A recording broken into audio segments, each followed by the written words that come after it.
Hi, welcome to my live. Welcome to my live, guys.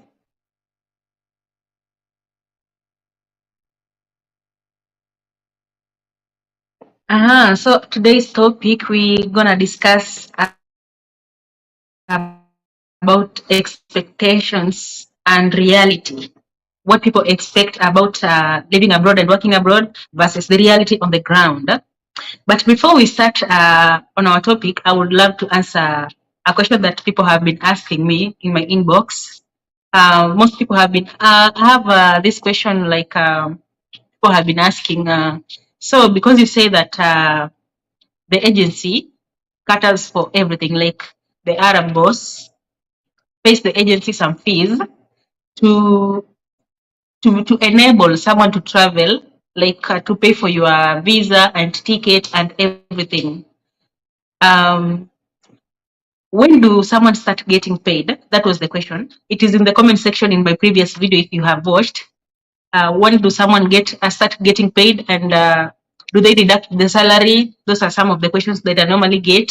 And does the agency get money from your salary if you don't pay anything, like you are taken for free?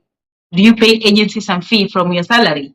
Those are some of the questions that I normally get. Like, how long do you work for you to start getting paid, because you didn't pay anything, you are brought for free?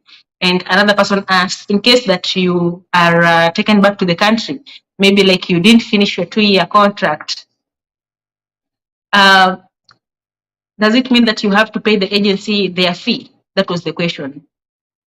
So I will answer it right now in this video. You see, before you leave your country to come to the Middle East to work as a housekeeper, to work as a kadama, there is that fee that the Arab boss pays the agency. It is supposed to cater for your papers, all your papers, and everything, and even the agency fee. So the agent is paid from that fee. Okay? When you come here, your business and the agent has finished. That money doesn't affect your salary, but it affects your contract. Okay? That money doesn't affect your salary, but it affects your contract. The salary that is written in the contract, that is the salary that you are supposed to get at the end of the month. If it's 1,000, if it's 900 reals, that is the money that you are supposed to get at the end of the month. There is nothing that the Arab will give your agency after you have traveled. And there is nothing that you're supposed to give the agent after you have traveled. Your business is finished. The agent receives the fees before you start your process. So when you come here, your business with the agent is finished.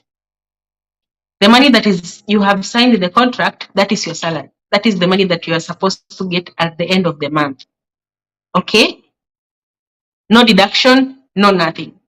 But this contract, it's a fixed contract because you didn't pay for anything. You didn't even pay for your own ticket. You didn't have documents. This boss literally bought you to work for him for 2 years. So you cannot terminate that contract unless otherwise. Unless maybe you are critically ill and you cannot work, that is when maybe they can allow you to go back to the country. Maybe if they have tried to take you to the hospital and you are unable to heal and your condition doesn't allow you to work, that is where you can now be taken back to your country. And that is a loss to the agency, because this Arab boss has paid that fee to buy you from the agency. In case that you cannot continue working, maybe you are critically ill or something, okay, that makes sense, and you go back to the office and you want to be taken back to Kenya, and maybe the agency accepts, agrees to that, it means that this agency has to find your replacement. Like they have to find somebody to come and work for your boss where you are working, okay? Because he has bought you, practically he owns you for 2 years. So for him to allow you to go back to your country, he has to be given a replacement. Somebody else has to come to your working place to replace you. Okay. In this case, you find that the agency will look for somebody and they will process their visa and documents and bring them here. So it's a loss on the agency because that person that is coming to replace you could have been sold somewhere else for 300,000 Kenyan shillings. So if you find that you came here and before you finish your 2 years contract, you're allowed to go back home, just know that that agency, they are very kind because they have agreed to undergo a loss. That's why most agencies, they don't accept. They don't accept. If you tell them that you want to go back to the country, they don't accept that. They don't leave you. They don't release you because they don't want to have that loss. They don't want to incur that loss. Okay? That's why you find that some girls here, maybe they are sick, they are critically ill, but the agency doesn't allow them to go back home because it's a loss on their side. They have to find a replacement. They have to find somebody else to come and work for that Arab boss. Okay, that's why most girls tend to suffer here if they want to go home before they finish their contract. So before you leave your country to come here, just know that you are coming on a fixed contract of 2 years.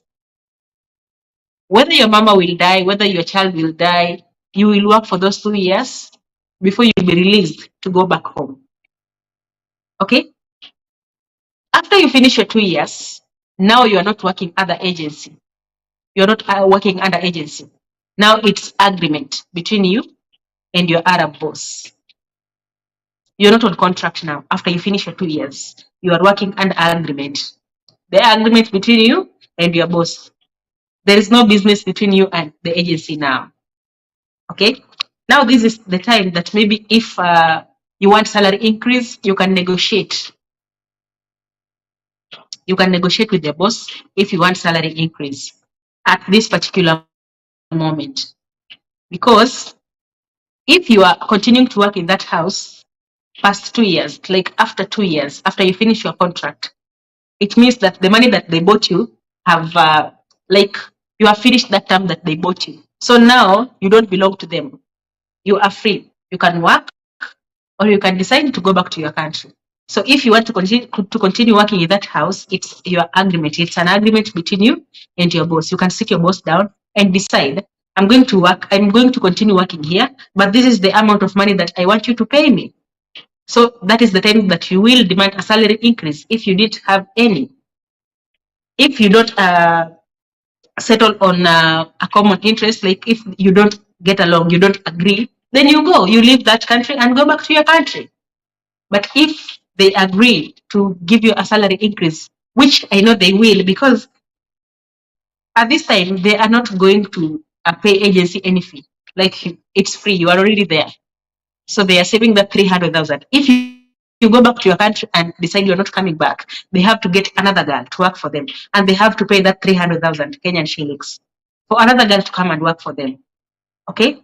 But if you remain there, it means you have saved them that 300,000 Kenyan shillings. So you should negotiate. You should talk to them. Maybe they give you an extra of salary. I think I have answered that question. No? Like your salary is not has nothing to do with the fees that your boss paid for you to come here.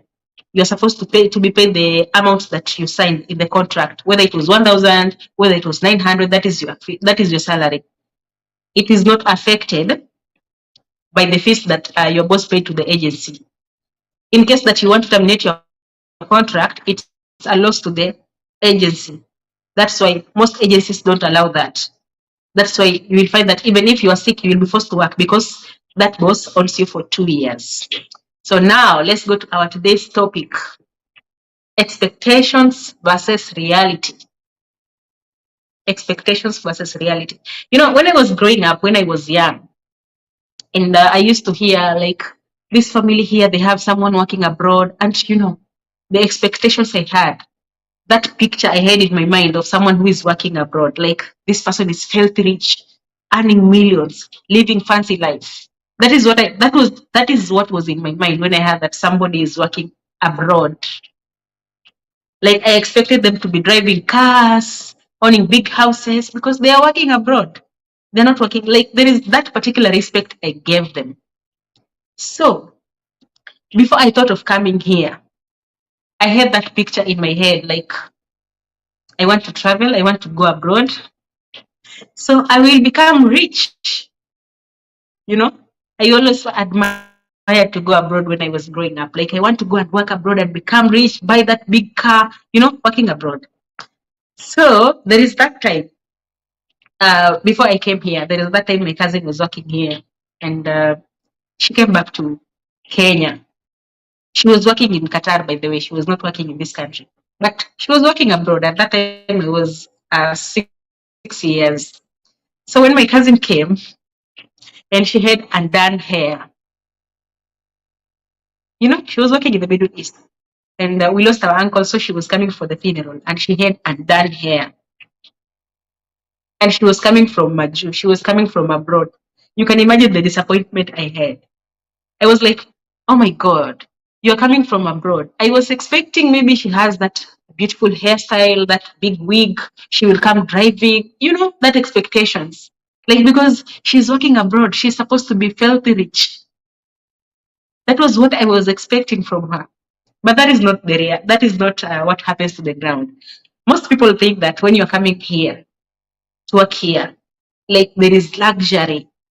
Okay, I will say in other countries there is luxury. I don't want to say there is no luxury here. There is luxury in other countries, but that also depends on the type of work you are doing. Not everybody living abroad is living large, has that luxury. No, there is that expectation versus reality. So you expect, like, if you are coming to work here, like maybe we'll live large, save a lot of money. Let me talk about savings first. When I came here, I had that calculation, like, I want to have 500,000 after my first contract. That was my target. Okay. But before I did that calculation, I didn't even I didn't put in consideration, maybe someone can fail sick, someone can fail ill, maybe the school fees. I didn't put in consideration those things, those factors. I was like, if I go abroad, I'm going to save 25,000 per month. That is a must. That was my target. So I'm like, if I save 25,000 per month, after 2 months, after 10 months, that is 250,000 Kenyan shillings. Then after another 10 months, that is 500,000. So after two-year contract, I should have 500,000. But guess what? Those were just mere expectations. The reality on the ground is totally different. Totally different. By the way, most people, they don't meet their target in the first year. I don't know why. I don't know if I'm just the only one. Like, the first year seems to be a joke. After you finish the first year, that is when you realize, like, oh my God, I was supposed to save, but I haven't saved for 1 year.